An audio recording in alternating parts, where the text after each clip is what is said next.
Welcome to 60 Skills. Today's topic is the environment in meditative practice.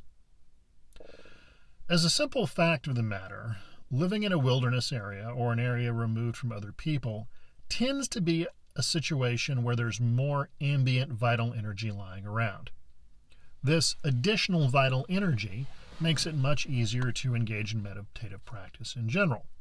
There's also the issue that in high-density population areas, light and noise pollution are major issues, and this can make it very difficult to concentrate simply by itself. So I'm not saying that you have to live in a low population density space.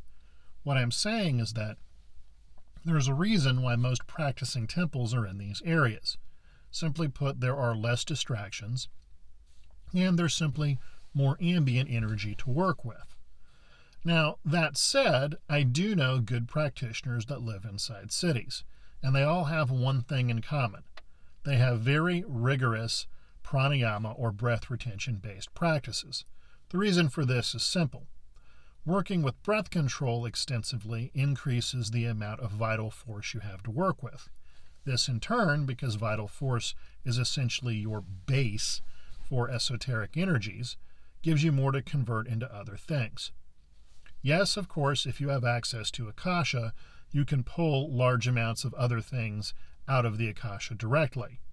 But, as we've spoken about, working with Akasha directly tends to be very draining on your vital force.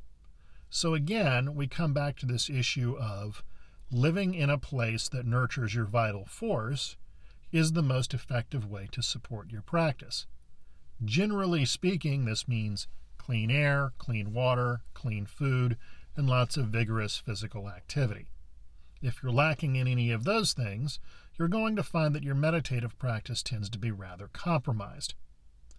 So, simply put, the environment is important in terms of how it supports and is conducive towards your practice. This even goes into things involving your social life. Some people are very helpful in this regard. Other people are very destructive.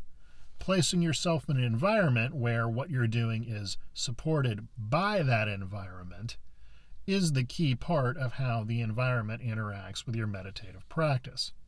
So you don't need to overcomplicate this.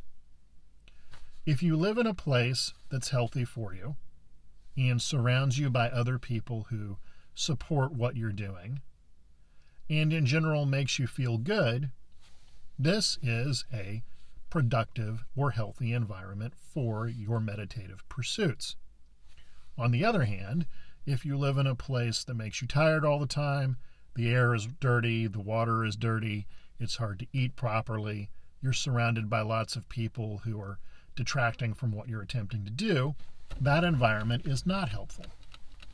So again, there's no real need to overcomplicate this.